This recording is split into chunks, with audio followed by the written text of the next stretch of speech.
आप चाहें इस देश और दुनिया के किसी भी हिस्से में रहते हो, लेकिन यह खबर आपको चौंकाने वाली जरूर लगेगी, क्योंकि पहले वुहान, फिर यूके, उसके बाद साउथ अफ्रीका और अब नाइजीरिया, ये चार अलग अलग जगहों से अलग अलग तरह के वायरस मिलते जा रहे हैं। वुहान में कोविड-19 की शुरुआत हुई, उसके बाद खबर आई ब्रिटेन से कि वहां पर एक म्यूटेंट वेरिएंट मिला है, यानी कोरोना वायरस का मिलता जुलता ही स्वरूप मिला है। उसके बाद खबर आई साउथ अफ्रीका से कि ये एक और वहां पर वायरस मिला जो कोरोना से ही मिलता जुलता है, और कोरोना के वायरस ने ही अपने आप को एक नई तरह से विकसित करना शुरू किया है। और अब खबर आ रही है नाइजीरिया से। हैरानी की बात यह है कि ये जो नए वेरिएंट्स मिल रहे हैं कोरोना वायरस के, ये सीधे हम सबकी कोशिकाओं पर असर करते हैं, और इनसे निपटने के लिए अब एक नई तैयारी करनी होगी।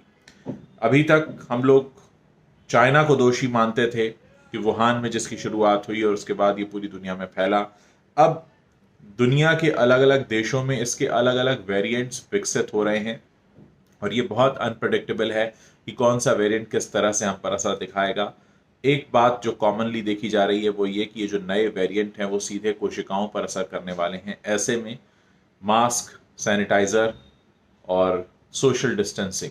ये तीन ऐसे प्रिकॉशंस हैं जो हमको हर जगह लेने होंगे, हर जगह इसका ध्यान रखना होगा, क्योंकि हमको नहीं मालूम कि जो वायरस हम पर अटैक करने वाला है वो हमारे शरीर में अंदर आने के बाद किस तरह से रिएक्ट करेगा, और हमारी बॉडी उस वायरस को अंदर लेने के बाद किस तरह से रिएक्ट करेगी। ये वो सारी बातें हैं जो थोड़ी डराने वाली हैं। जाते हुए साल के साथ ये लगने लगा था कि शायद अब कोरोना से मुक्ति मिल जाएगी, लेकिन मामला बढ़ता जा रहा है। बढ़ता इसलिए जा रहा है क्योंकि अब ये वायरस अपने अलग अलग बदलते हुए रूपों में हमारे सामने आएगा,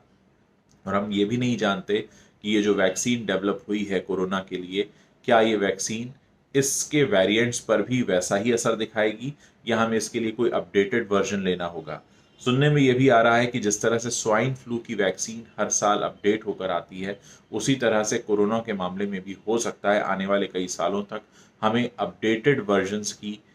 वैक्सीन लेनी पड़े, जिसमें हर बार एक नए विकसित वायरस से निपटने की तैयारी उसमें की जाए।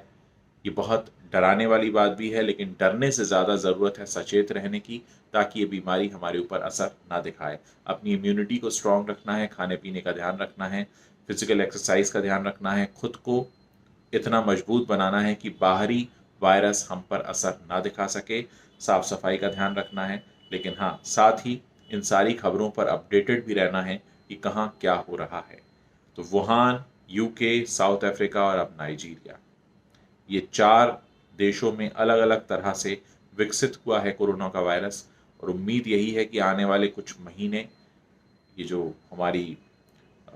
मेडिकल साइंस है इसको लगेंगे इस पूरे मामले को समझने में कि इससे कैसे निजात पाई जाए।